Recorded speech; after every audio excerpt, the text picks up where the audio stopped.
મહુવા શહેરના કુબેરબાગ વિસ્તારમાં બે આંકલા વચ્ચે યુદ્ધ જામ્યું। કુબેરબાગ વિસ્તારમાં અનેક ખાનગી હોસ્પિટલ પણ આવેલી છે અને ત્યાં દર્દીઓ તેમજ તેમની સાથે સગા સંબંધીઓ પણ સાથે હોય છે, ત્યારે મહુવા નગરપાલિકા દ્વારા કોઈ પણ પ્રકારની દરકરાર લેવામાં આવતી નથી।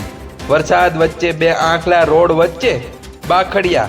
10 મિનિટ સુધી આ બંને આંકલાઓ રોડ પર બાખડતા રહ્યા। રોડ રસ્તા પર સન્નાટો જોવા મળ્યો।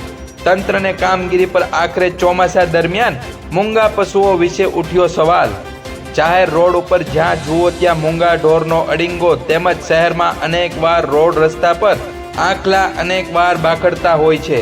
આ બંને આંકલાઓ રોડના કોર્નર ઉપર બાખડતા 3 સાઈડનો રોડ થોડી વાર પૂરતો બંધ થયો હતો। સદનસીબે કોઈ પણ જાનહાનિ કે કોઈ નુકસાની બનવા પામ્યો નથી। આખરે સ્થાનિક લોકોએ આંકલા લાકડી મારીને છૂટા પાડ્યા હતા। રિપોર્ટર હર્ષદ દસાડિયા,